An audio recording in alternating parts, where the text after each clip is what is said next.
Well, good morning everyone, and welcome to this very cool Sunday morning. It's about 14 degrees in the greenhouse here, so I'm going to turn the heater up shortly.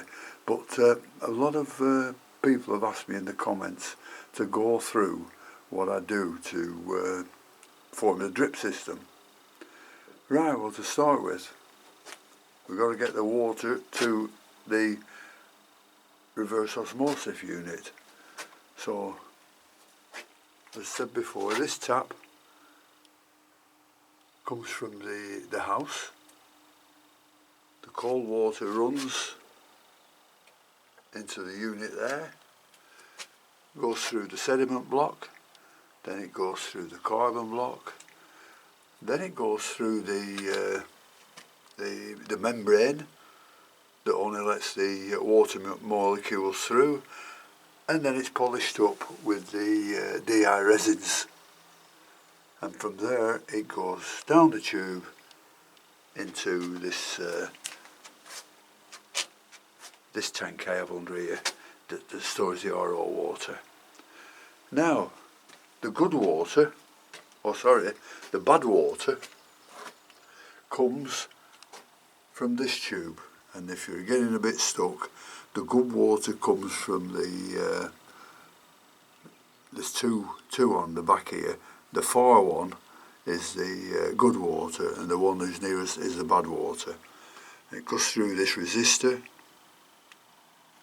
and goes right down to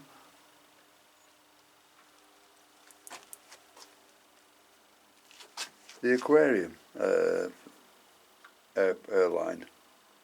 Now, I've stripped all this down because I want to extend it, and I'm waiting for some new drippers to come that I think might be a little bit better than these. These tend to be a little bit cumbersome, and anyhow, we'll see what they're like when they come. But you can see what I mean. It's the bad water comes through the airline, goes through a little tap, goes through another one, and another one, and so forth.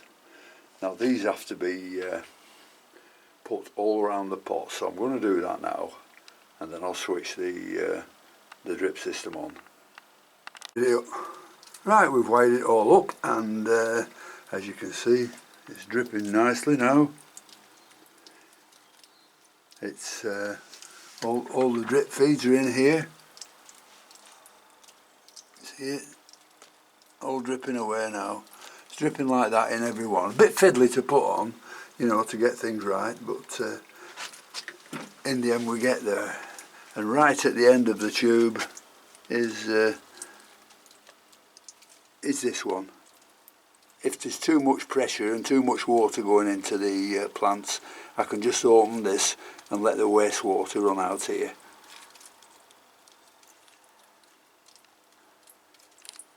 So you see, that one's just come out when I switched on.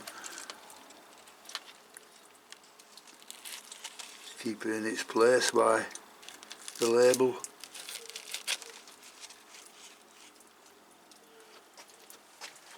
So that's about all we do. Quite simple, you know, if you get your head around it. And what a difference it's made to my frags. I've got another load of frags to put on, of these.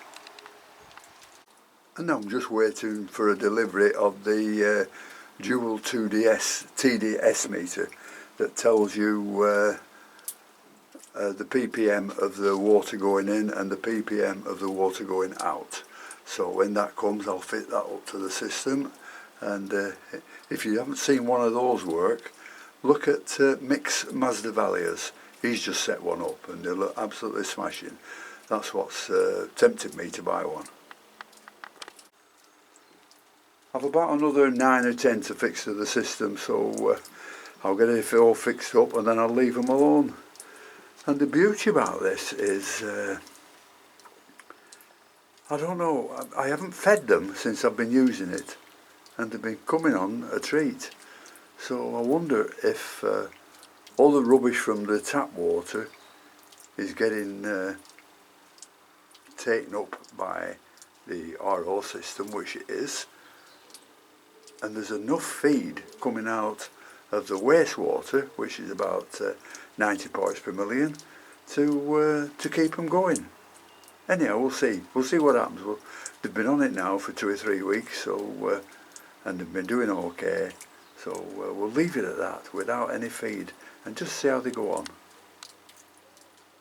So thank you very much for watching this short video, and until next time, I'll see you all later.